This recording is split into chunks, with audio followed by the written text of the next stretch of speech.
recording. Okay, now I'm recording. Okay, so quick look at the agenda. Chapter 6 homework is due tomorrow.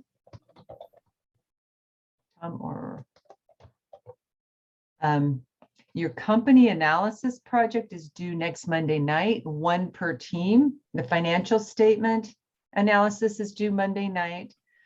The PowerPoint business model analysis, they're 2 different things.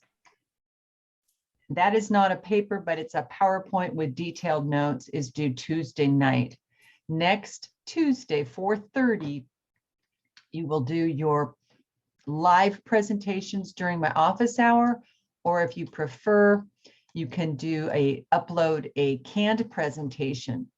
And then as students, you're going to be evaluating another team's presentation. So I'll have those posted for you to view. You'll only do one other team. Okay. Do you guys have any questions on that? So, all right. And then quizzes later on, and then we'll go over the test results. And then chapter 6 is on inventory. So more on inventory. So chapter 5 was also on inventory accounting, whether it be perpetual or periodic. And chapter 6 is more about how we set the cost for inventory. And we actually have a lot of choices there. Okay. So what I wanted to do today is talk give some examples for until about 5:10, and then I'll go into the conferences with people. Is there anything else you guys want me to go over today? So I will be assigning you the team that you're going to evaluate. So I will send you out emails on that. All right. So we've got, man, this month we're really winding down fast here. So as you can look at the calendar, we're here. Paper and PowerPoint are here. They're not a PowerPoint of your paper. It's 2 different assignments about the company. Quiz, your critique of another company, your project reflections, and then your student evaluations. And then we get into the last chapter, chapter 7, which has to do with cash and bank reconciliation, cash controls. All right. All right. And then that's it. Okay. So we have 2 more chapters. All right. So let's do this. Any questions? It works now. Do you have a microphone now, Kate, or no? Yes, I think it should work now. Yay. Sometimes Zoom mic doesn't work and you literally have to sign on and sign off. It's pretty bizarre, I think. Yeah. I'm gonna shut these down and go to slideshow. And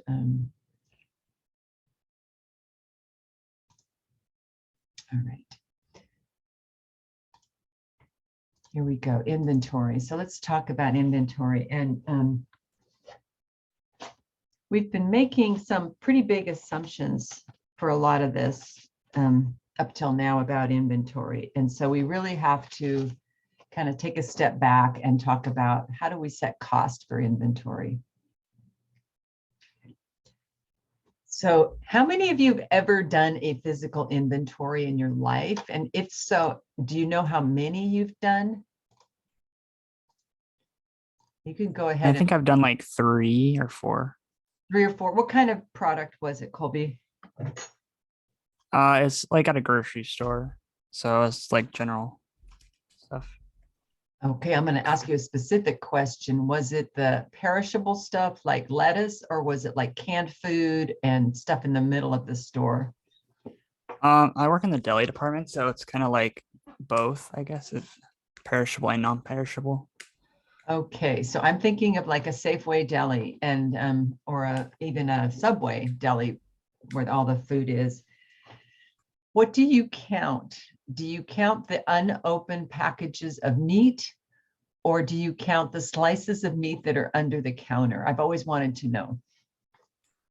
So like typically we have like meats that are cut, and so we weigh those out, and then we also count like the full meats as well. We count like everything. It hasn't been cut, right? Yeah. And then you weigh those as well, right? Mm-hmm. Yep. Interesting. But like if there's like slices of ham, do you have to count the slices, or do you just weigh them? Well, we don't actually have those in mind, but like we we do count them if that is a thing, if we do Okay. have those somewhere. So anybody else done physical inventory? So, all right. No, I've probably done over 50 physical inventories, and it's a big deal in accounting to do a physical inventory because it's your proof. It's your proof of what you physically have. And so in chapter 5, where we said, here's your goods, here's your beginning inventory. Remember the 5 things: beginning inventory plus the purchases, minus the purchase returns, minus the purchase discounts, plus the freight in, those 5 things equals goods available for sale. And then if it was a periodic system, the only way we knew what we'd sold was to go out and count the inventory left. And we said less physical inventory, less ending inventory, it's what we said, equals cost of goods sold. Well, here's the part of the discussion is, what is physical inventory? And then we're going to calculate cost of goods sold and inventory using the different cost flow of assumptions. And number 2 is a big part of this chapter. Okay. 3 is a little bit lower of cost or market. And then 4, 5, and 6 really are more theory based. Okay. So manufacturing company versus a merchandise company. So here we have one classification, inventory. When you guys take accounting 202, we won't hardly talk about inventory at all. But if you take accounting 203 as your 3rd accounting course, we'll actually study more manufacturing companies, and we'll have 3 categories of inventory: raw material, work in process, and finished goods. Raw material would be like lumber and nails. Work in process would be like a company building furniture, but the furniture isn't done yet. And then the finished goods is the complete furniture. Or if you're building cars, same deal. So work in process is when one item may be half finished, one item may be just started, but it's all work in process. Okay. So we take a physical inventory for 2 reasons. Again, we have the perpetual system and the periodic system. And you have to take a physical inventory for both. So we talked a little bit about last chapter about how if you're a perpetual inventory system, you're always tracking cost of goods sold and ending and inventory, not ending inventory, inventory. So if we sell something, we debit accounts receivable, credit sales, and then we also debit cost of goods sold and credit inventory. We have to do that. And that's the perpetual way. And that's how most companies track inventory now. They know at any point in time, or at least the computer knows at any point in time where the inventory is and what's been sold, and then the new product coming in, which is really nice as a shopper because you can say, hey, I bought this jacket, but it's too big. Do you have one a size smaller or a size bigger? And they just go to the system and look up, yeah, there's one at the Northgate store or the South Center store. So you can go out and do that. But that doesn't mean the computer's right. And so people make mistakes. There's human error. Of course, you can have shoplifting. Those things don't get tracked. And so we take a physical inventory to check the accuracy of the records. As I just said a few minutes ago, in a periodic system, you have to take a physical inventory because that's the only way we know what the ending inventory is. We count it. And it also helps us calculate the cost of goods sold.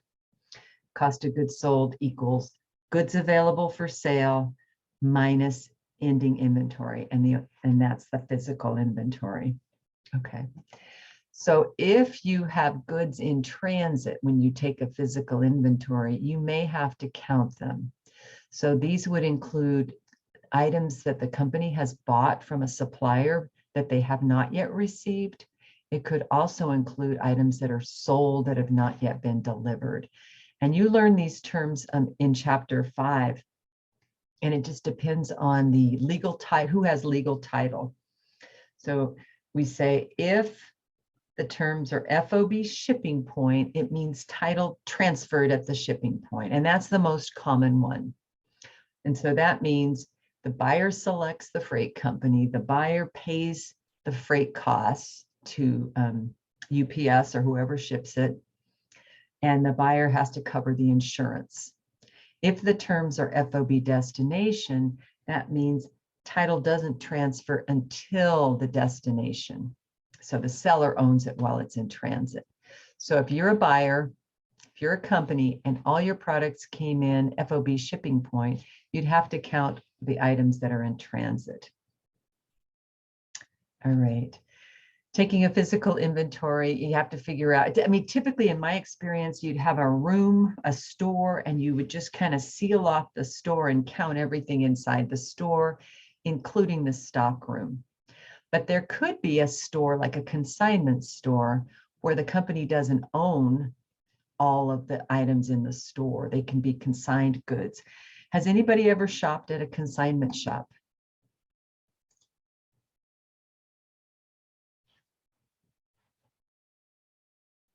Oh, Kate, can you share that about inventory? Yeah, so I work at Haps Burgers, which is a burger shop on Mercer Island.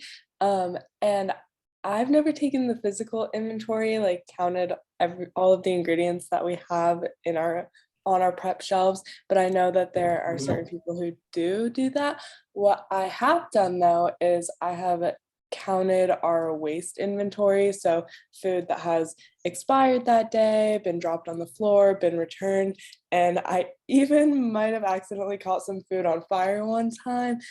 So all of that food that caught on fire had to be counted. So that, why do they count their waste? Are they just trying to keep the numbers low and they want to get better?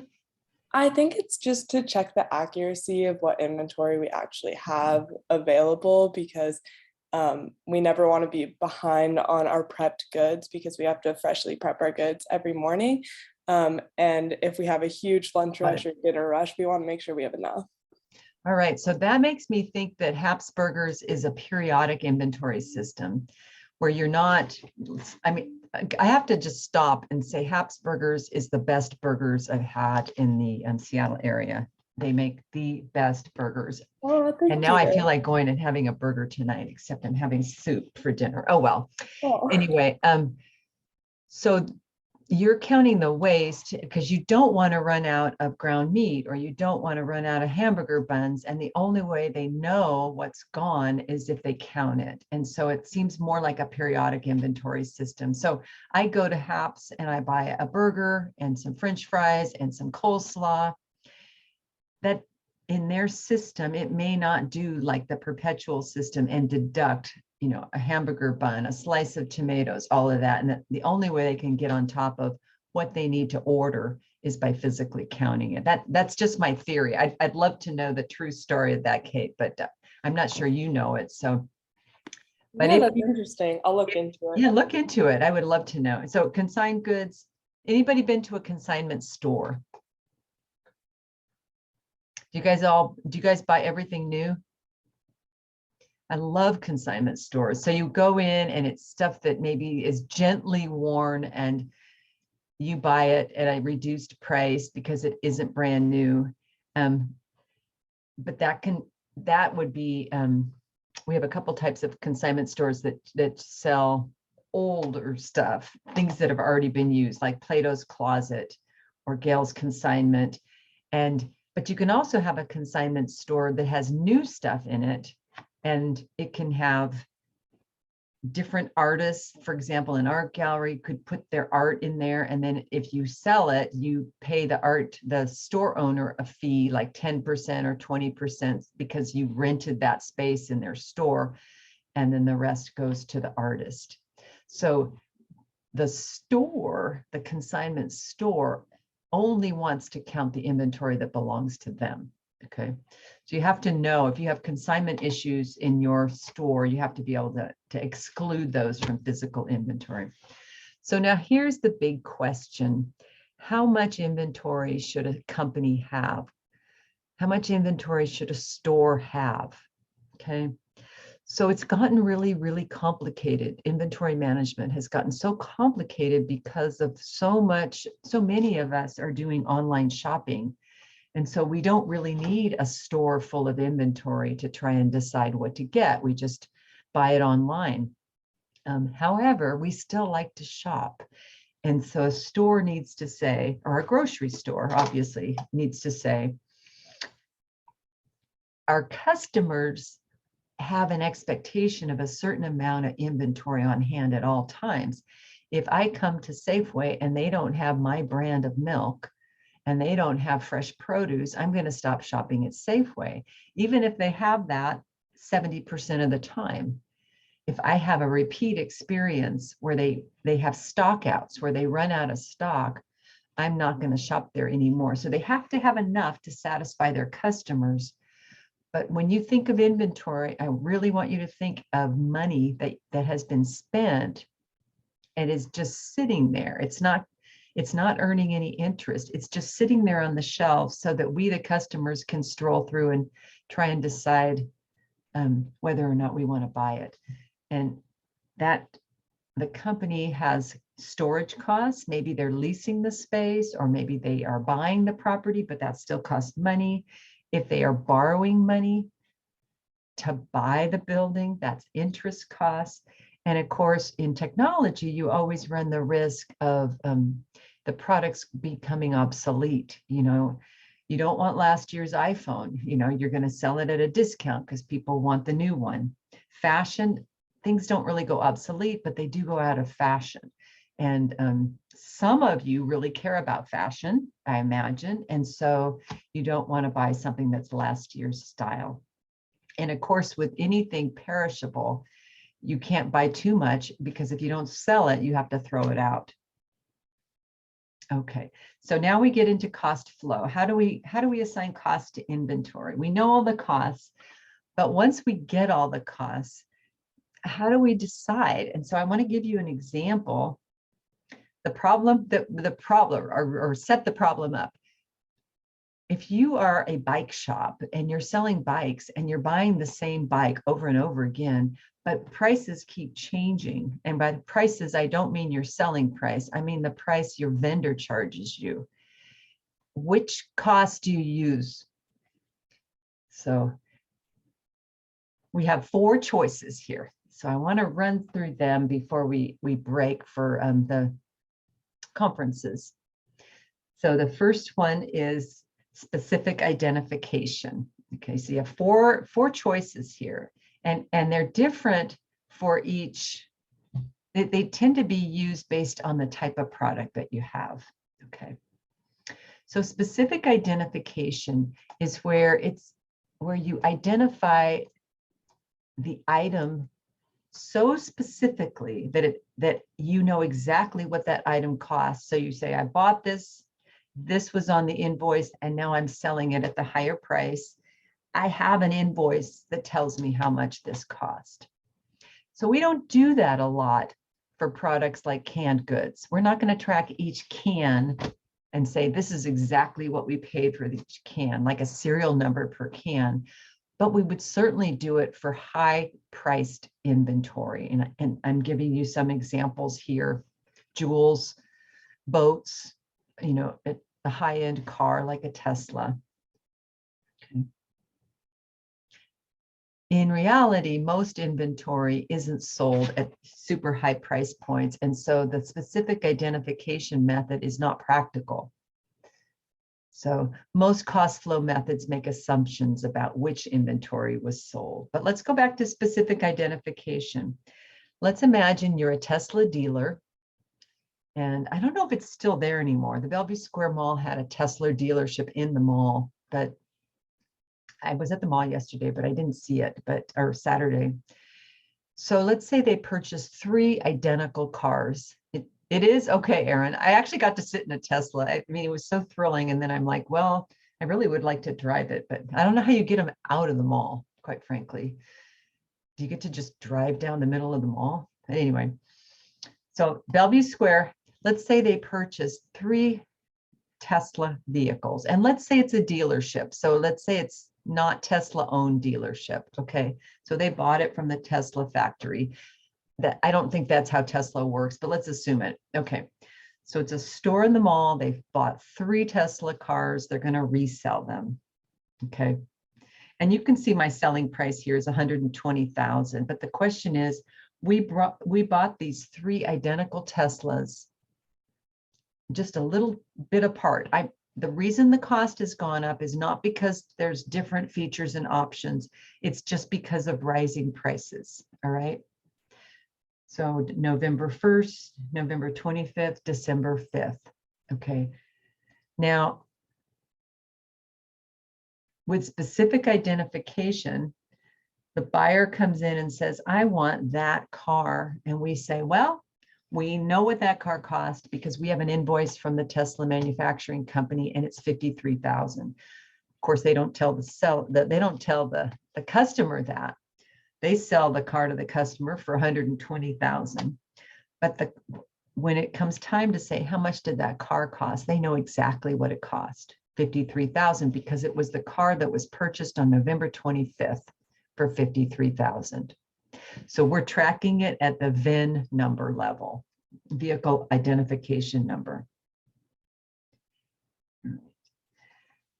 But most of us don't do that. Most companies don't do that. And so we have to make some cost flow assumptions, and the flow of goods the flow of cost does not have to match the physical movement of the goods.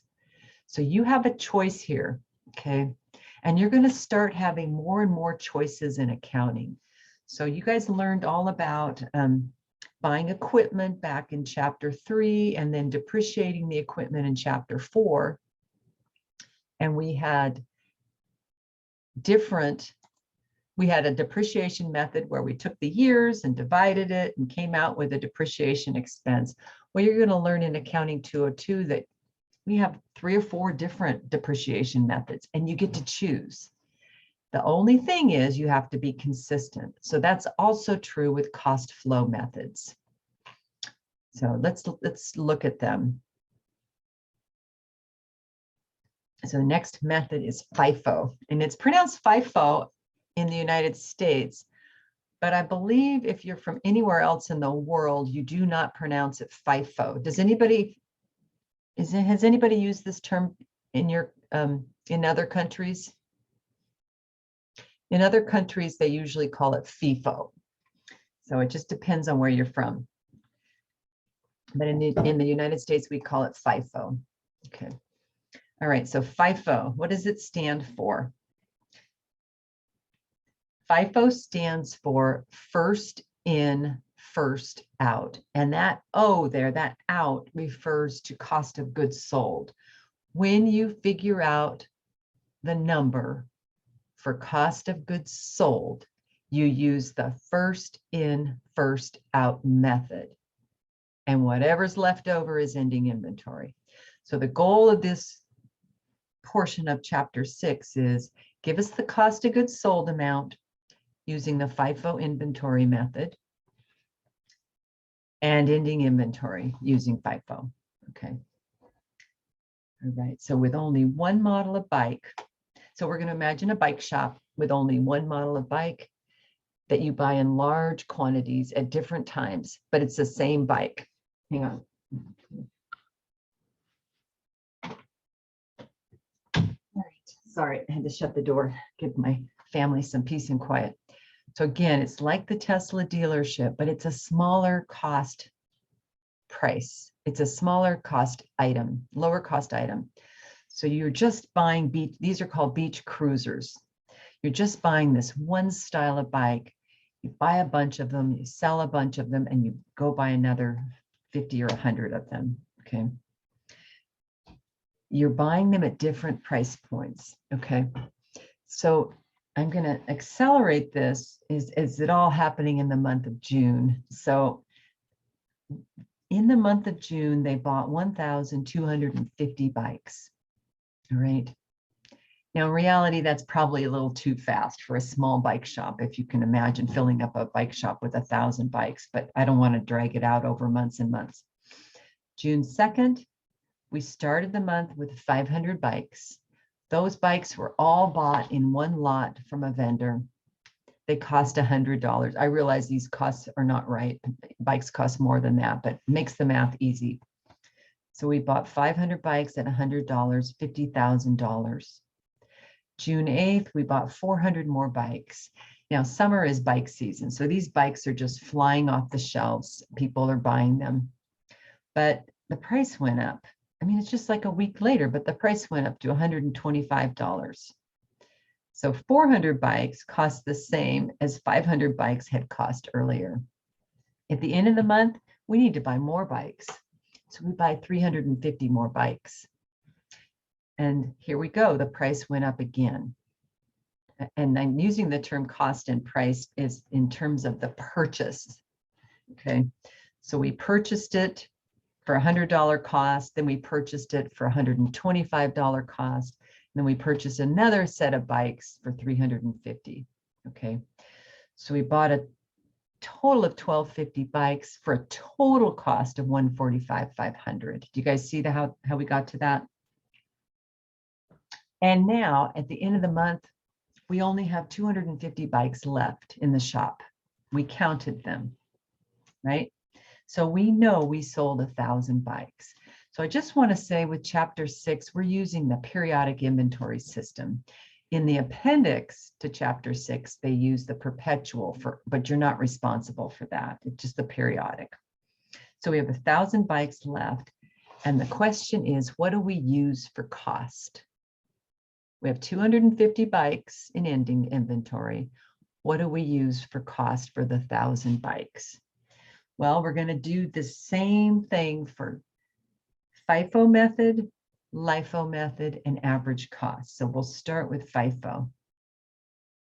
Okay. So first in, first out assumes that the earliest units were sold first. And this is all about cost of goods sold.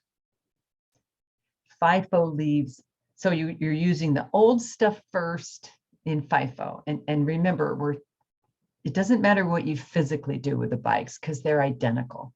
But as far as the cost is concerned, we're using the old bikes first. We're selling the old bikes first.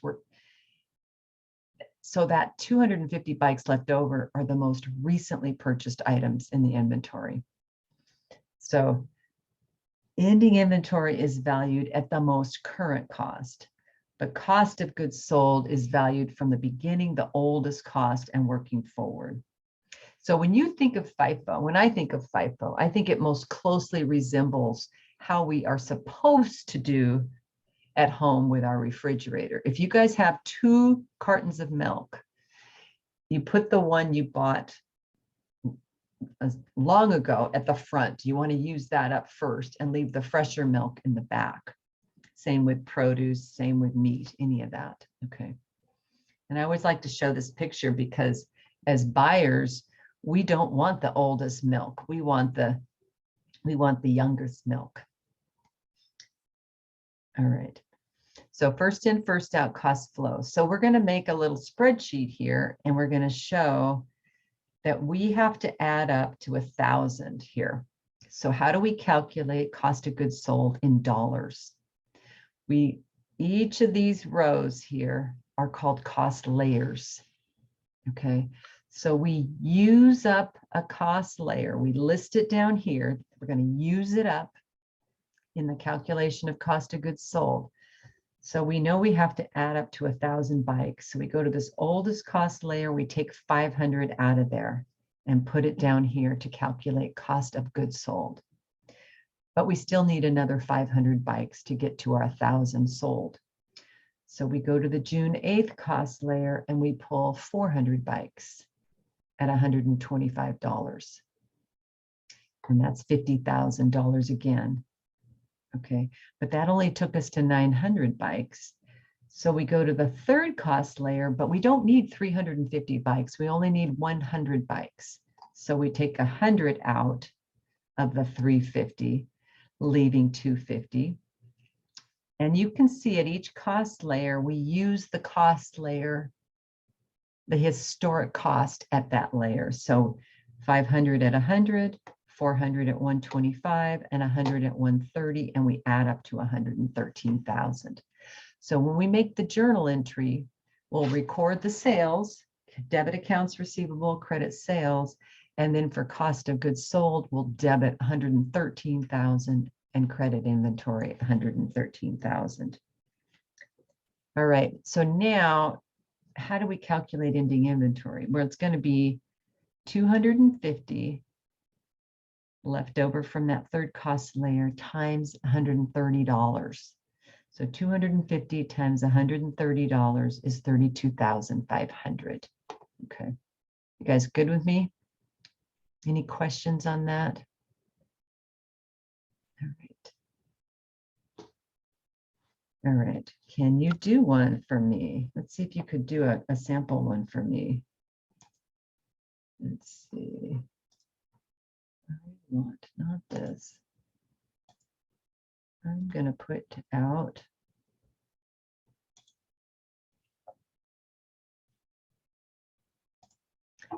See if you can do one problem for me.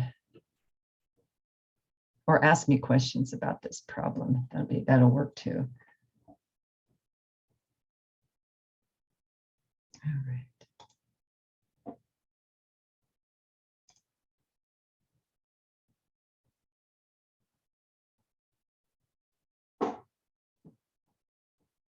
Okay. Here we go.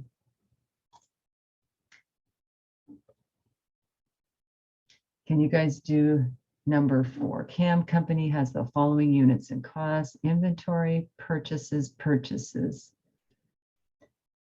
What is the cost?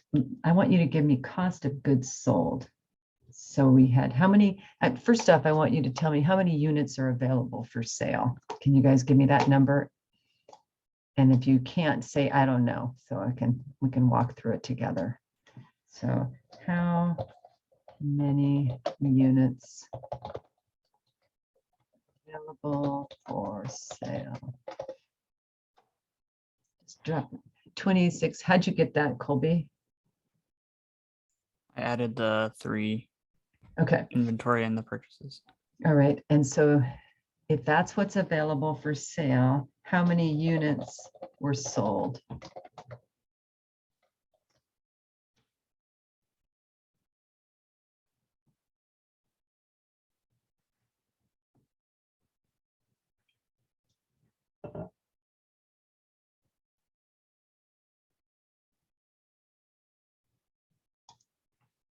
And the other question is, good, units and ending inventory is equal to the 9,000, right?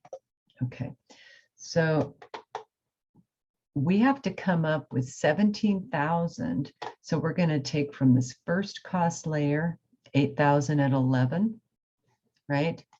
And then what are we going to do? Times 11 plus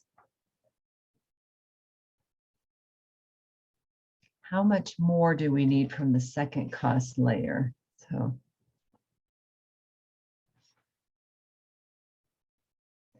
we're going to go layer by layer. I want you to give me cost of goods sold. So the math for that is we need 8,000 at $11. And then how much from this cost layer do we need? Yep.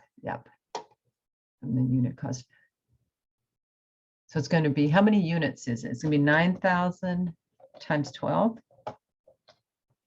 Yeah. You guys see that?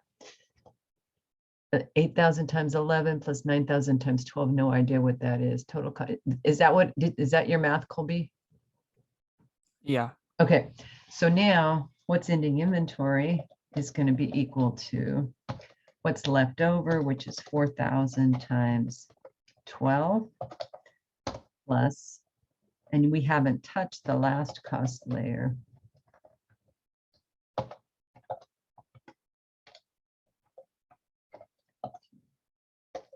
Ending inventory.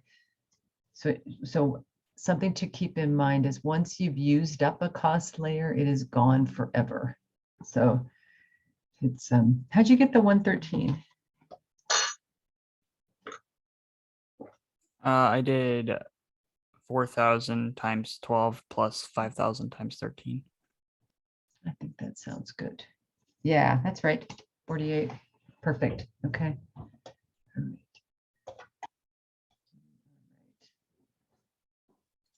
Let's see. Share. Nope, not doing that today. Hang on. Okay. So that is FIFO. Okay. For LIFO, you just work the other direction. Now, I know the textbook does something different for LIFO. Or FIFO and LIFO, they have you calculate ending inventory and then back into cost of goods sold, but I like to teach it that you do cost of goods sold. I think it's easier to understand. Okay, all right, I'm gonna stop there because it's 5:15 and I'm gonna